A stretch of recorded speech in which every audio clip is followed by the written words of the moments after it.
This is my presentation for contemporary issues in sport. For my presentation, I have chosen to talk about violence, gender, politics, and drugs. Violence in sport.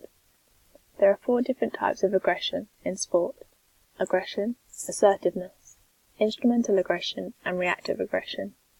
Aggression. The main intent is to cause harm to their opponent outside of the rules. Assertiveness.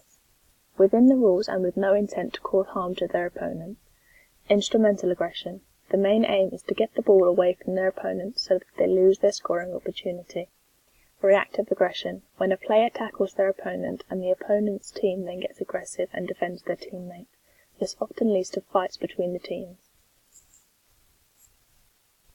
Officials' decision.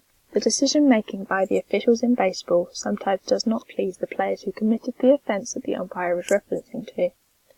The players can often become aggressive towards each other and the umpires. The main types of aggression that is associated with this is reactive aggression. For example, in a game between the Toronto Blue Jays and the Kansas City Royals, a player from the Blue Jays was hit with the ball 3 times. One of those times he was hit in the face. There was then a warning issued to the pitcher of the Royals in the first inning of the game. However, later on in the game, the pitcher for the Blue Jays hit the batter for the Royals, but he didn't throw the ball above his waist and it wasn't considered a major offence, compared to the pitches that were thrown at the Blue Jays batter earlier in the game. The pitcher from the Blue Jays was then ejected from the game because he was standing up for his teammate. Rivalries. In baseball, if a player hits the ball and then runs towards the base to give their team a scoring opportunity, then there is a chance that the player who hit the ball may slide into the baseman. This happened in a game between the Toronto Blue Jays and the Texas Rangers, where Jose Bautista was running towards the second base and accidentally slid into the path of the second baseman for the Texas Rangers. This then resulted in the second baseman retaliating and punching Bautista in the face. This then caused the players and coaches from both teams who were sat on the benches to run onto the field. The brawl in this game had been built up from emotions that were previously created in a game a few months earlier. An incident like this may result in 1 or more players being thrown out of the game and they will receive a fine. A solution for this would be for the umpires in the game to look at a video replay to see which of the players should be ejected from the game. Personal life. Some of the players in baseball might have been raised in an aggressive area or environment, which means that they might be more aggressive towards other players and the umpires if they are provoked or don't like a decision that has been made. This can also distract them from training or during a game. It won't allow them to train or perform to their full potential. A way to improve this is for the player to have therapy sessions to improve how they react to things. Spectator violence. Rivalry. Opposing supporters in most sports are often verbally and sometimes physically aggressive towards each other. This can occur when one of the teams is losing and the supporters of their opponents are boasting and saying that their team is better. This can cause some supporters to intentionally injure supporters of the other team, and this can result in either one person or all of the people involved to be banned from the stadium, either for a certain amount of time or permanently. A solution for this would be to have segregated seating and separate entrances and exits to the stadium for both team supporters. Alcohol.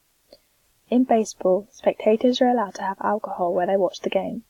The downside to this is that people watching the game might not do anything apart from watching baseball and maybe doing a little bit of work. A lot of the spectators don't do any exercise and have an unhealthy diet because the food at baseball games is mainly hot dogs and ice cream. There isn't a maximum amount of limit that a person can get at a game, and this proves to be a problem. Some people throw beer cans onto the field and then this delays the game because the grounds crew then have to clean up the field before the game can continue. A solution for this would be to have less units sold during a game. Officials. If some of the supporters don't like a decision that the officials have made, then this may result in some of the supporters going onto the field. And this causes the game to stop and ruins the game for all the other supporters that are just there to enjoy themselves. If someone does go onto the pitch during the game, then this will result in the police getting involved and throwing the offender out of the stadium, and then they will receive a fine and maybe get banned from the stadium. To prevent people running onto the field during a game, the stadiums would have to increase the amount of security around the field. Gender in sport. In rugby, gender is a major issue, and this is due to the fact that many people believe that it is a masculine sport that should never be played by women. In newspapers, men's rugby teams will have an article written about them, which will contain information about their previous game. It will include information about who scored and at what point in the game did they score and the results at the end of the game. If it is a national team that is in the newspaper, they will be praised for representing their country. However, articles about female rugby players are often about how their hair looks or how their nails are painted. There will often be pictures of female players when they are wearing little clothing, and then there will be comments on their body of either about how good they look or how bad they look. At men's rugby games there will be massive amounts of people. Often the stadium or arena they are playing in will be sold out, but at women's rugby matches they will be in a much smaller space with a much smaller audience.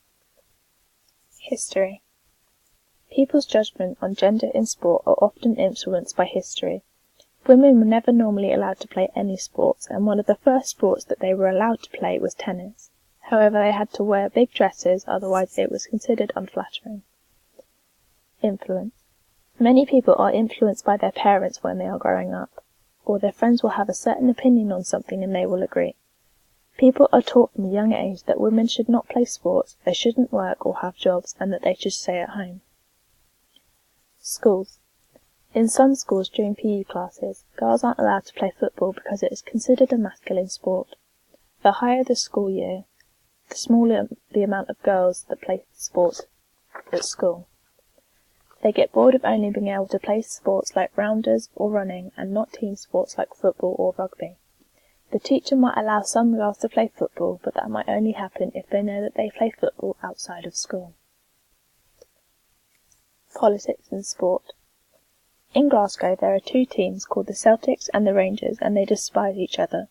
This is because the Rangers are Protestants and the Celtics are Catholic. There are often brawls between both the players and the fans at games between these two teams. Politics in sport is often linked to the Olympics, as only the wealthier countries are able to host them.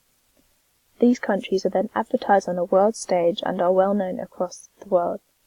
The fact that the Olympic Games are shown worldwide on TV may inspire people to be more active and healthier, as they want to be in the same position as the athletes.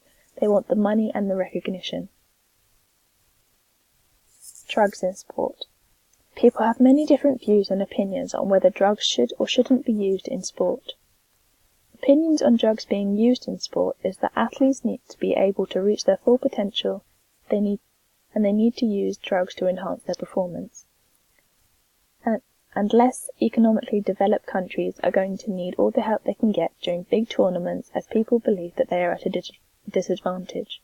The use of drugs in sport also involves a lot of money. However, using drugs to enhance an athlete's performance is considered cheating and unfair to the athletes who aren't allowed to use them. The side effects of the drugs can affect both their mental and physical health. A lot of athletes, mainly sprinters, use drugs to increase their speed and power when running.